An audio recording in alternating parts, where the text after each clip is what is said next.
is certain. Its interpretation is sure. Are we? Okay. Okay. So that's where we are. We'll finish up chapter 2, and then we'll get into chapter 3, which is probably in Daniel, the most familiar chapter for everybody, because you would have had that in your when you were little kids in Sunday school, and if you would have watched VeggieTales, you would have seen. Oh, right. You would have seen all the shed, all the story of the fiery furnace, all that kind of stuff. So we are now at verse 46. So Daniel, like we said, Daniel interpreted his dream. You remember the dream that Daniel saw this great image of a power. That was gold, and it was gold and bronze and silver and iron, and we talked about how that was all of the powerful nation, all the nations of the world, beginning at Babylon, working their way through but that they were vulnerable, that they had the clay feet, and then we talked about the messianic component to that dream, and that is the stone that was not made by human hands, the stone that is God, the stone that crushes all of the image. And of course, after he finishes this, he says, this is your dream, and that's your interpretation, and the interpretation is true. Why is it true? It's true because it didn't come from man, it didn't come from Daniel, but it came from God. So Nebuchadnezzar, you can be certain that this dream is true, and that this interpretation is true. Then, verse 46, King Nebuchadnezzar fell upon his face and paid homage to Daniel, and commanded that an offering and incense be offered to him.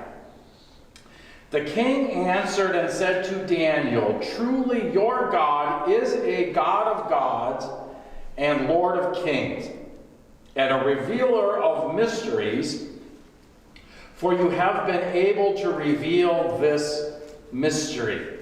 Okay, so we hear this statement of Nebuchadnezzar.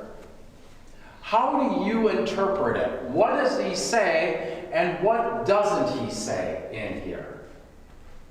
I mean, it's kind of a very vague question, but I want to see if you catch anything. What do you see? Well, he's saying that Daniel's God is, the God of gods and all that, but then he also says that you reveal the mysteries, so he puts all that credit on Daniel. He does put a lot of credit on Daniel. Yeah. Yes, he is. It's interesting. He says is a God of gods,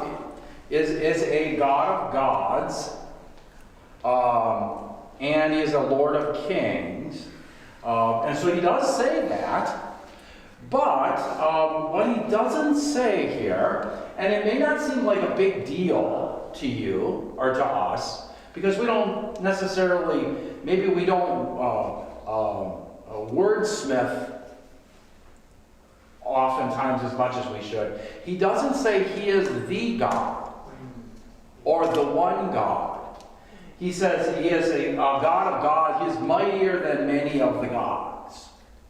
Is what he's kind of saying. Wow, he is a God of the gods. This guy, but what he still is saying is there are still other gods. See, Nebuchadnezzar doesn't see this in a monotheistic way, right? He still sees that there are many gods. Daniel's God is just the one that can, throw him around pretty good.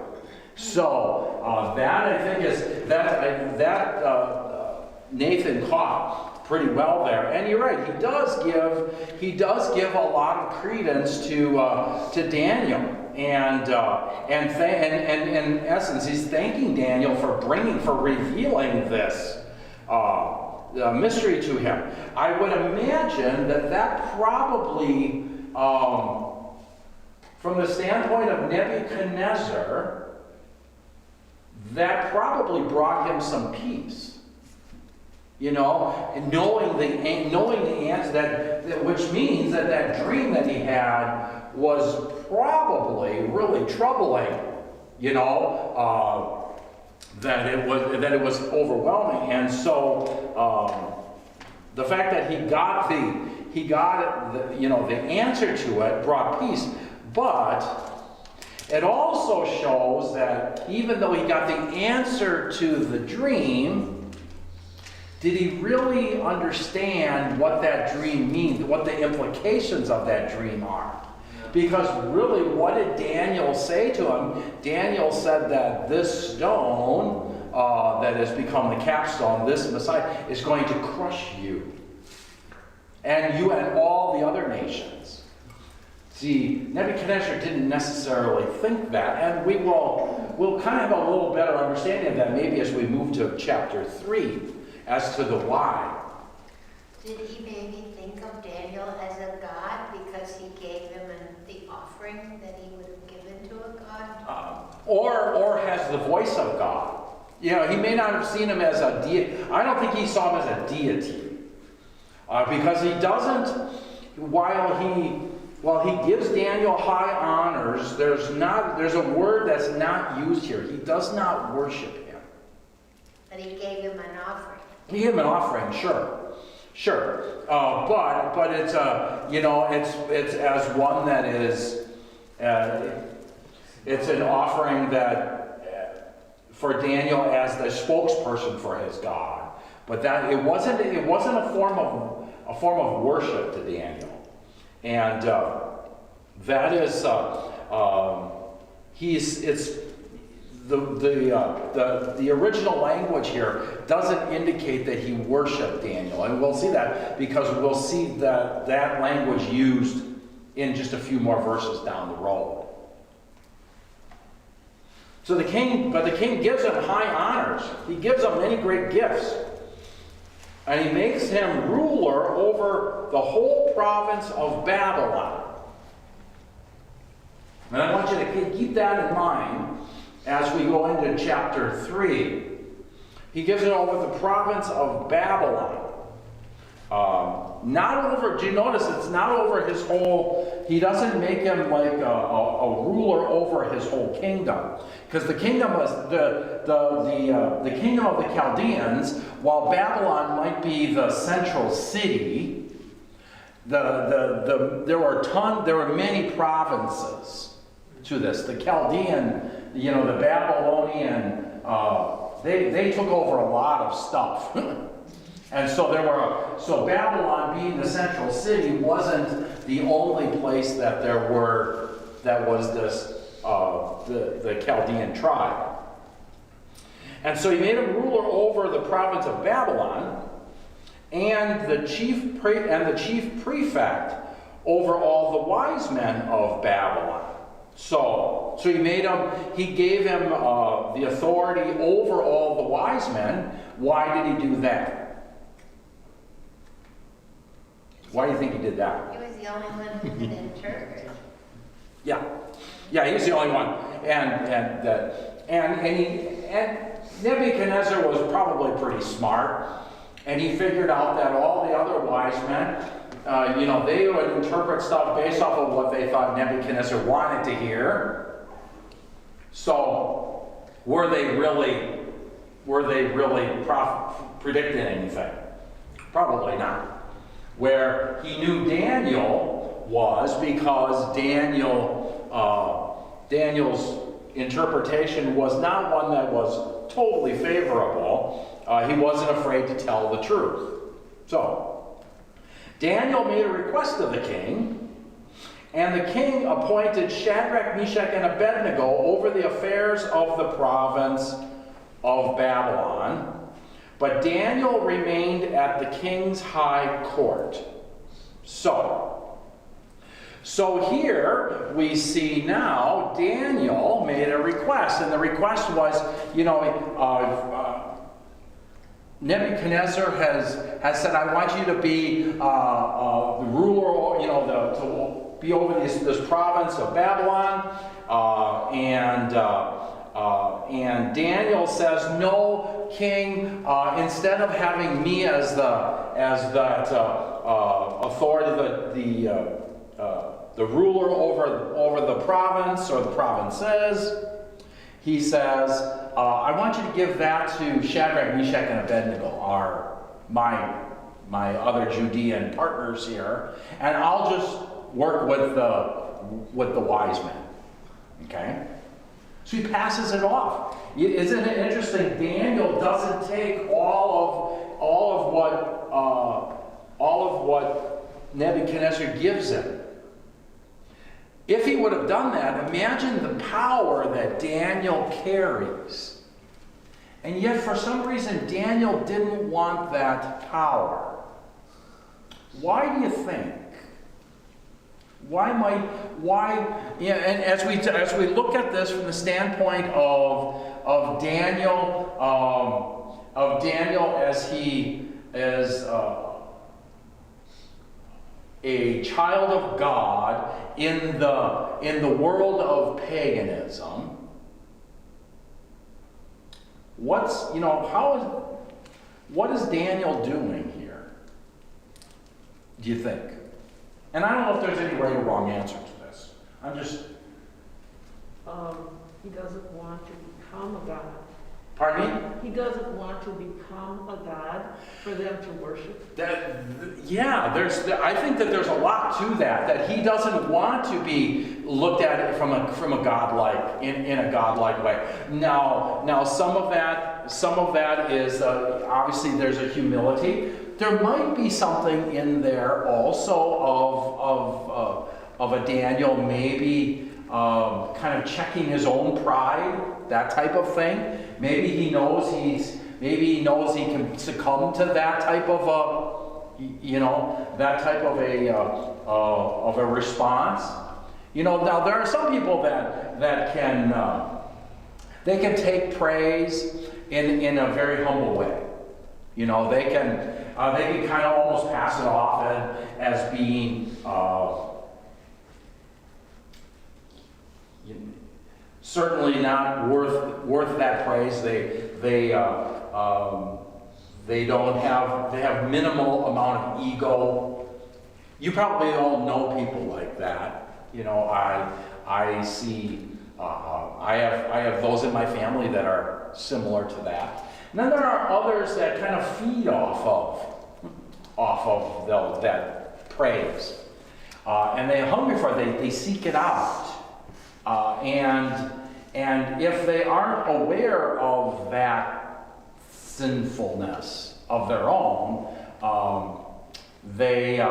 it can get them into trouble. Where if you're aware of it, and you find ways maybe of minimizing that. So I think it really is that if Daniel was over all of the wise men, if he was over all the provinces, and he was, the second only to Nebuchadnezzar, how might it play itself out? And I think it's interesting as we go forward in verse 3. But it says Daniel remains in the king's court.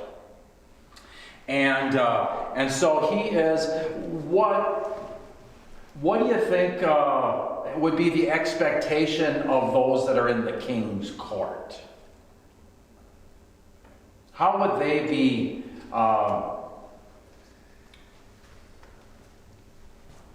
They would be held in greater respect than the others. Absolutely, they'd be held in greater respect. What would be the assumption of their relationship with the king? They have the king's ear. They have the king's ear. They have the king's ears, yes. They have the king's ears, certainly. but that they would also be loyal to the king. Okay? I mean, the thing, Nebuchadnezzar, as we talked about early in chapter 1, he was probably weeding out those that he didn't know if he could trust or not, and beginning to replace them with ones that he could trust. And look at remember how we talked about it when he would capture nations, and especially in this case Judah. What did they look for? He looked for the ones that would be the brightest and the smartest, the ones that they could then train or school or brainwash to be loyalists. Okay? And so if he was placed in the king's court, it would be assumed that he would be one of those loyalists. That he wouldn't have to be, that his loyalty wouldn't have to be questioned. Okay? And that'll be very interesting as we go on here. Now Daniel will show later on, Daniel remains faithful to his God, and not loyal to Nebuchadnezzar when it comes to worshiping Nebuchadnezzar. We'll see that later. But you'll really take note of how Nebuchadnezzar is still seeking to identify who's loyal and who's not as we get to chapter 3. So, we come to chapter 3. King Nebuchadnezzar made an image of gold whose height was 60 cubits and its breadth 6 cubits. He set it up on the plain of Dura in the province of Babylon.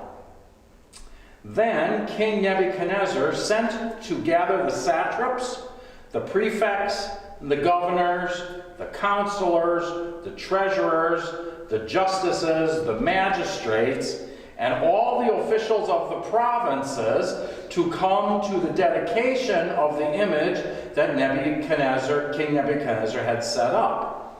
Then the satraps, prefects, governors, counselors, treasurers, justices, magistrates, and all the officials of the provinces gathered for the dedication of the image that King Nebuchadnezzar had set up. Okay.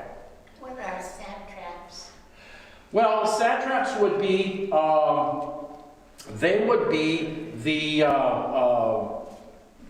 would be those rulers of the provinces. They would, if you look at those positions, the first of those positions is one that is it's really Persian in nature. You didn't see that title of anyone in like the Semitic people. Where the other ones you did, but the satraps you didn't. And so it was really what this was all of the leaders from the top down. And that's really the key to this whole thing. As you take a look at it, it would be he sent for all of the leaders from the satraps, which would be those that are in charge of all of in charge of all the provinces, all the way down through all of their assistant leaders. You know, it goes from president to vice president to treasurers and secretaries and managers, and you know how when we look at a company and you kind of see that. So imagine the company, the head of the company, the CEO or the president of the company. Imagine that as kind of like the satraps, okay, working their way down. All of these under the kingdom of King Nebuchadnezzar. Would Daniel have been a satrap? Nope.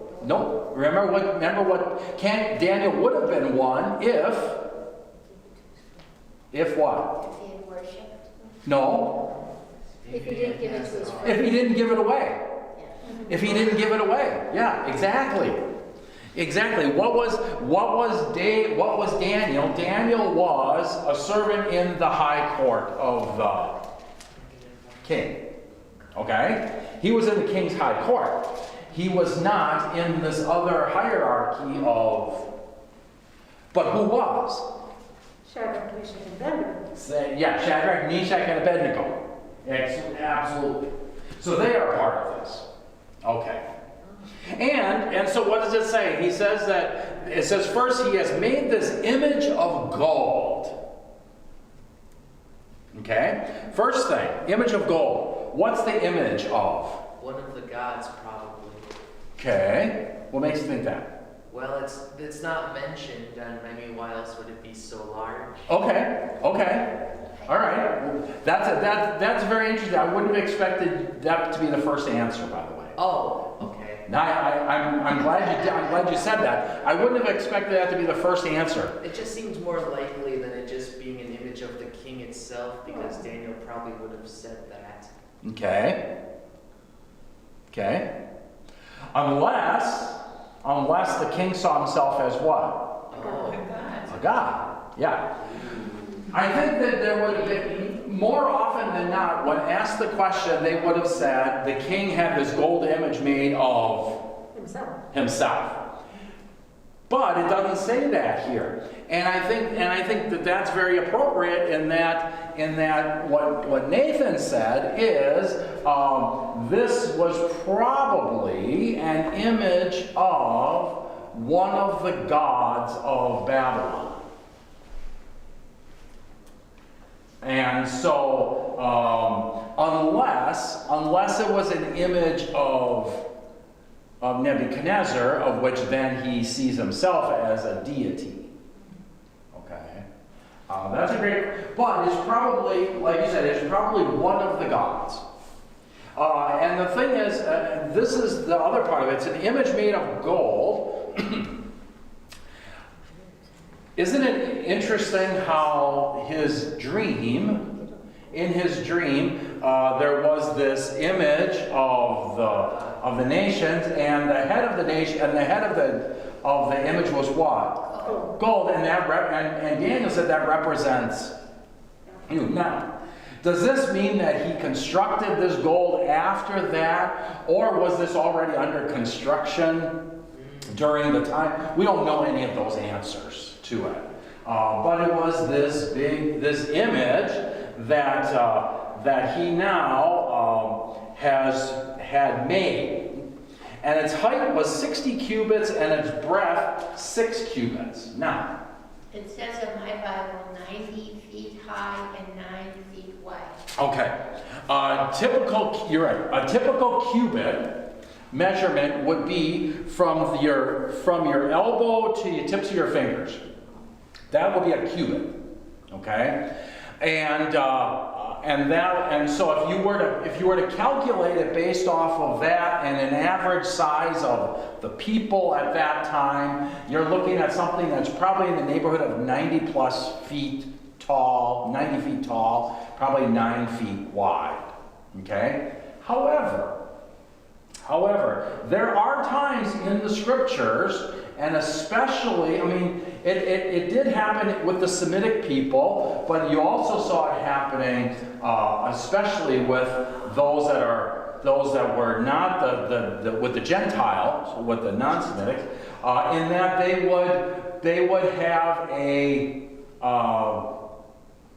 would not measure the cubit maybe that accurately. They would measure it larger. Size matters, so to speak. And so, in fact, there's a section in Scripture that talks about a cubit, and they wanted to measure a cubit as a cubit and a handbreadth. So it would be like a cubit plus another handbreadth, that type of thing. So it's kind of like overemphasizing, right? Pride. And so it could be, probably would be 90, probably 90 feet tall, 9 feet wide, but it could be as much as 115 feet tall, 10 feet wide type of thing. Now, here's an interesting thing when you think about it. You're imagining the image of, whether it be a god or of Nebuchadnezzar himself, or whatever the case may be. What seems awkward about that size image? Where It's awful tall and skinny. Yes, yes, yeah, no, we are not, I mean, if you were to put us, and I'm a person that proportion is important. That comes from my sign business and graphic arts days. The last thing that I like to see is somebody that takes a logo of a company and stretches it out or to fill a space. I can pick it out like this. If someone were to take the Berea logo and try to stretch it or move it even a little bit, I can see it right away and I hate it. So proportion is a big deal to me. Well, look at us. We are not 10 times taller than we are wide. You know? And so is this image head to toe, you know, tall and skinny? Or is the image maybe sitting up on a pedestal, you know, in the carve? We don't know because we don't know the carving. But if you look at it from the standpoint of 60 to 6, from that proportion, it would be a funky looking thing, wouldn't it? And so here they have that. But now, as tall as that is, I mean, think about how tall 90 feet is. Okay? This is a big statue. Imagine them building that.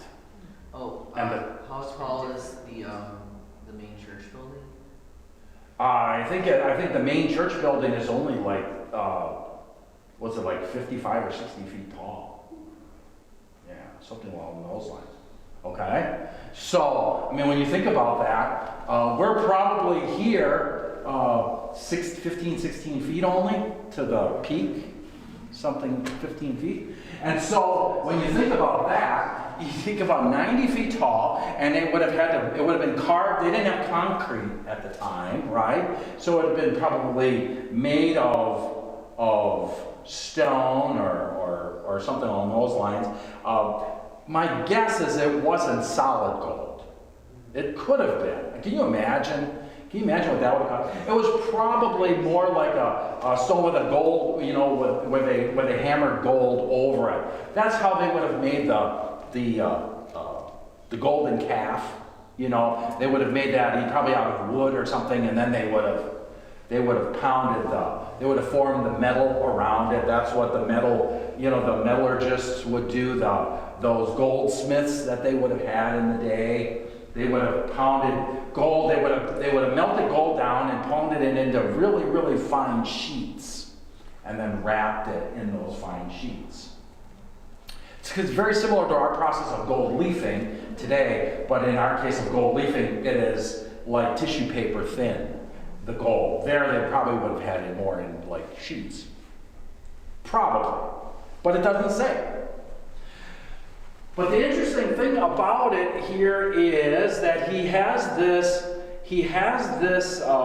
statue, and he's going to put this statue, he sets it up, it says on the plain of Dura in the province of Babylon, and he is going to stand it, he's going to put it on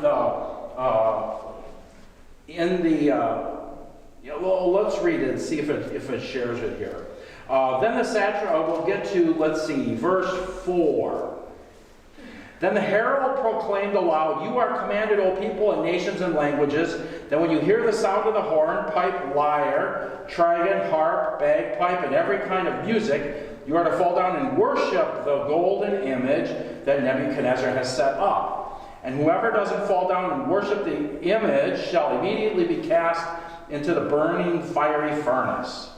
Therefore, as soon as all the people heard the sound of the horn, pipe, lyre, trigon, harp, bagpipe, and every kind of music, all the people, nations, and languages fell down and worshipped the image that he had set up.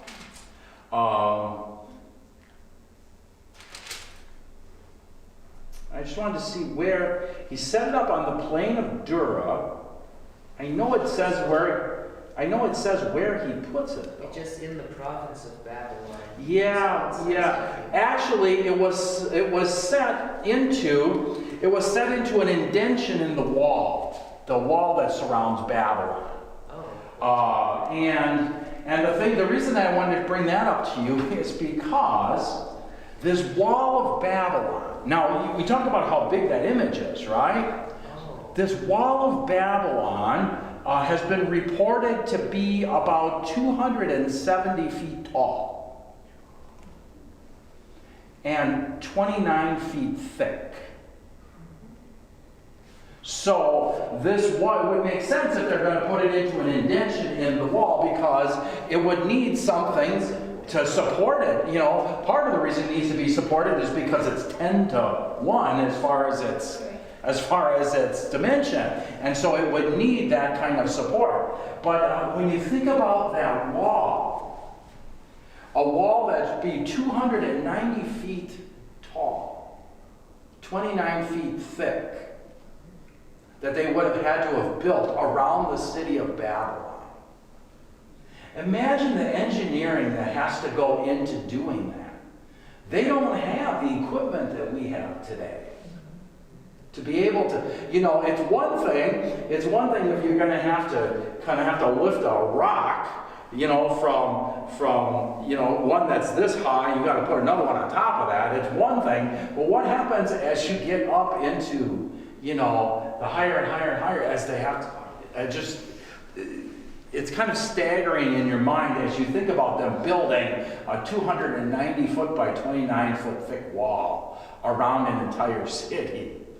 And the amount of hard labor that would have gone into that, and how they would have used those that they captured to do that hard labor. Well, then it says that the king sends all of these leaders and to come to the dedication. And that next verse, verse 3, says they just did. It's kind of like, you notice that there's no question as to the why, or they just do it. And I think that is really something kind of important for us as we take a note here, that they just respond mindlessly. They respond automatically, kind of like as they are robots programmed to worship and obey the God of Nebuchadnezzar, right? So then we go from there. Then the herald proclaims, verse 4, the herald proclaims aloud, "You are commanded, O peoples, nation and languages." So now all the peoples, when you hear the sounds of all of these musical instruments. Now the musical instruments here, I mean, we are familiar with horn and pipe. The pipe would be, you know, like the horn would have been probably the horn of an animal that was turned into a musical instrument. Pipe might have been blowing like through a reed and tube, that type of thing. And then we would have, in there we would have, what else? We would have the lyre. You're familiar with the lyre. And then the trigon. What's a trigon? Anybody know? Something with three. Hmm? Something with three. Something with three. Triangle. Triangle. Yeah, it's triangles. That's really what it is. It's the triangle instrument. That is actually, it's interesting. A trigon is a triangled string instrument. That's considered a string instrument. Where our triangles, I think, are considered percussion, right? Yeah, this would be a triangled string instrument. Because here it goes from the woodwinds, or from the wind instruments, to the string instruments. And then it goes, you'll see later, it says every kind of music. Interesting, other translations will call it drums, rather than every kind of music.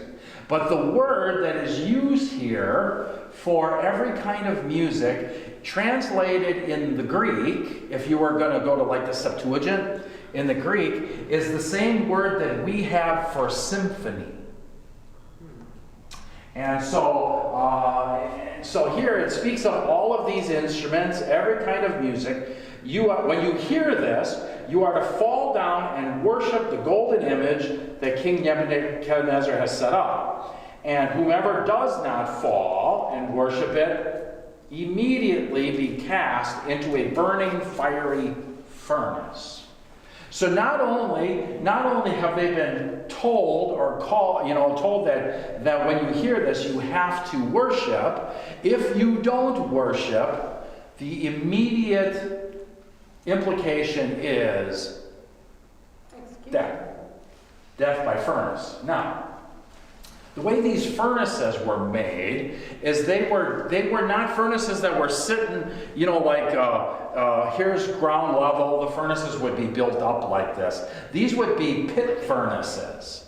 So these would be areas cut out in the rock, huge areas cut out in the rock, and it would be a pit furnace. So you'd have a big grate over the top of it for the air. And to be able to load the furnace. And they would use these furnaces to melt down, to melt down metals for those types of things, for burning woods, all of that. And now obviously we see here in Babylon, as well as some other areas around Persia, and that they were also used as places of punishment or of death. And so that's what this is. So when you imagine the furnace, it would be, if you're going to look into the furnace, you're looking down from the top. So who does not fall down worship, they're going to the furnace. Therefore, as soon as all the people heard, right, all the people worshipped. So, that's that whole section there, that's really what it's pointing to, is that the king commands, and the people know that the king means business, and they do. Okay. Therefore, at that time, certain Chaldeans came forward and maliciously accused the Jews. They declared to King Nebuchadnezzar, "O king, live forever." So, what did they do there? They're tattletales. Well, yeah, that we know for certain. They're tattletales, but what did they, how did they speak to him? Like a god. Like a god, like a deity, exactly. So they recognize him as a god. And you're right, and they tattled. Why do you think they did that? What might be one of the reasons why? Jealousy. Jealousy, why? Yeah, and why? Because Daniel proved himself smarter than they were. Daniel, exactly. Daniel did. He proved himself, from that side. And what did King Nebuchadnezzar do? King Nebuchadnezzar put some of these Judeans In charge. in charge. Yeah, exactly. And so what do we see here? We see people that are saying they're watching to see if they can trip them up over anything. And so they maliciously accuse the Jews. They declare to King Nebuchadnezzar, "O king, live forever. You, O king, you made a decree that every man," and you know all this, "who hears and sees and every kind of music falls down and worships the image. And whoever doesn't they are to be cast into the burning fire. There are certain Jews whom you have appointed over the affairs of the province of Babylon, Shadrach, Meshach, and Abednego. These men, O king, pay no attention to you. They do not serve your gods or worship the golden image that you have set up." Then Nebuchadnezzar, in furious rage, commanded that Shadrach, Meshach, and Abednego be brought. So they brought these men before the king. Nebuchadnezzar answered and said to them, "Is it true, O Shadrach, Meshach, and Abednego, that you do not serve my gods or worship the golden image that I have set up? Now, if you are, if you're ready, when you hear this sound, fall down and worship the image I have made, then well and good. But if you do not worship, you shall immediately be cast into a burning, fiery furnace. And who is the God who will deliver you out of my hands? Okay, so here we see now Nebuchadnezzar making this. Did you notice that Nebuchadnezzar is giving him a second chance here? That's really kind of interesting. There is a guy that why might he be giving him a second chance? Because he must respect them. Might respect them, and why do you think he might respect them? Because they've done a good job of running the city. Yeah, they might have been really, they've been known to be very smart guys, right? Why else might? Well, he appointed Daniel because of the interpretation of the dream, so he wanted to. And it was Daniel that encouraged the king to put them there. So, hence, we see a little bit of trust in Daniel at that point, right? Or at least a benefit of the doubt, at the very least, right? And so then he says, but if not, you're going to go into there. And then, who is the God that's going to deliver you out of my hands? Okay? He has been, Nebuchadnezzar sees himself as 10 feet tall and invincible type of thing. All right. Then, Shadrach, Meshach, and Abednego answered, and they said to the king, O Nebuchadnezzar, we have no need to answer you in this matter. If this be so, and we said, when they said that we have no need to answer you, that's another way of them saying, we're not agreeing to this. Okay? If this be so, our God, whom we serve, is able to deliver us from the burning fiery furnace, and he will deliver us out of your hand, O king. But if not, be it known to you, O king, that we will not serve your gods or worship the golden image that you have set up. Okay. So the response then from the Shadrach, Meshach, and Abednego is what?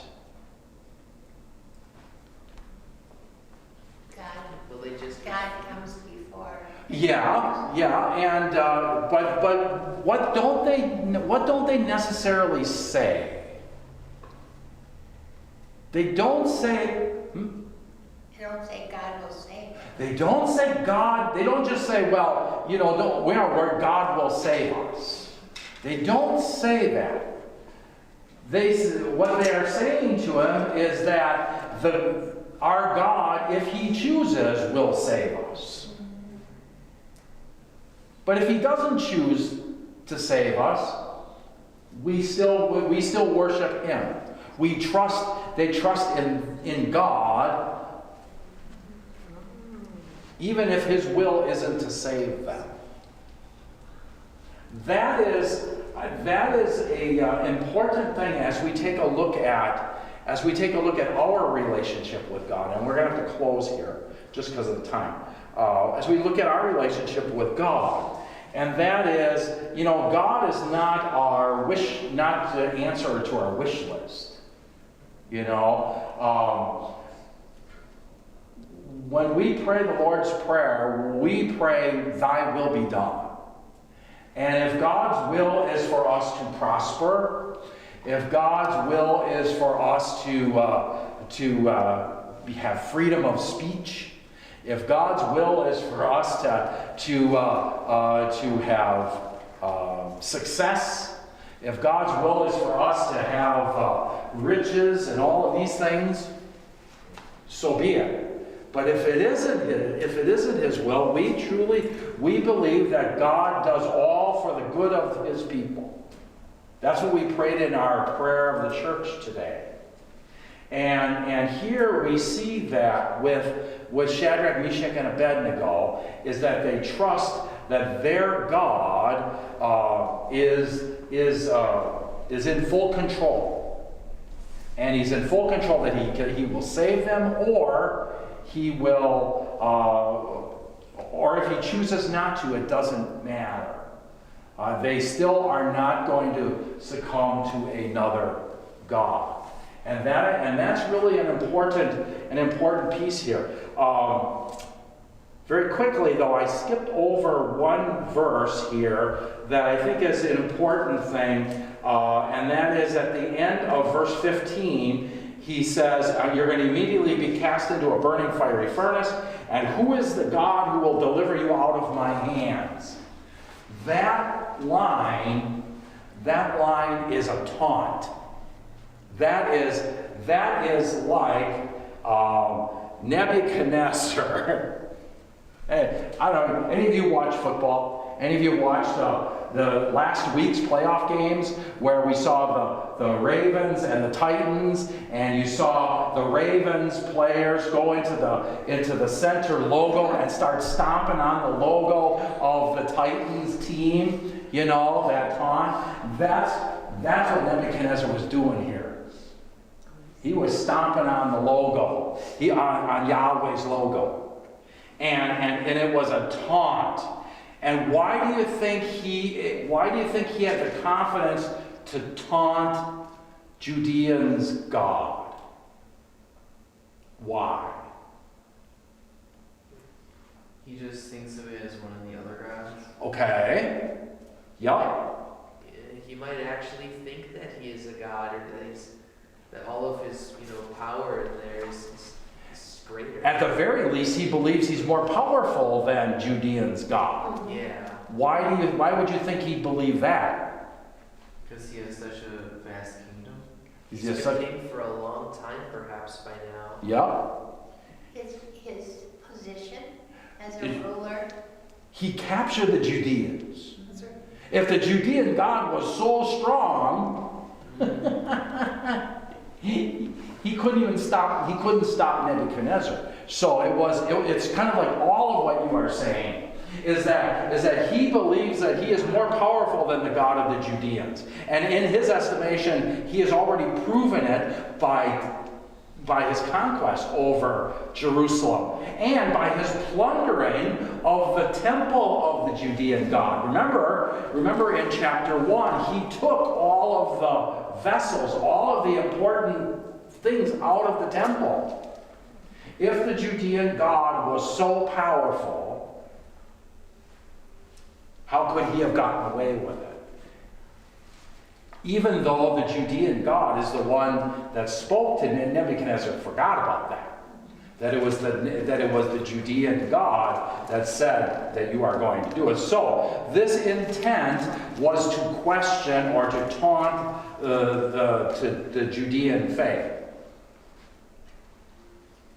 Okay? We're way past our time, but there's an important piece here and we're going to probably pick up with it next week, and that is that we see the same thing happen with Christ. Do you remember Jesus on the cross? King of the Jews. Remember the insults they hurled at Jesus on the cross? What were the insults that they? If you are the king of the Jews, save yourself. If you okay, and what was another one that was cast down upon him? Your God. If the Father really wanted to hear, let him take him down. Which could have happened. Sure. But it's the same kind of taunting that we see here. Okay? All right. We'll pick it up there next week.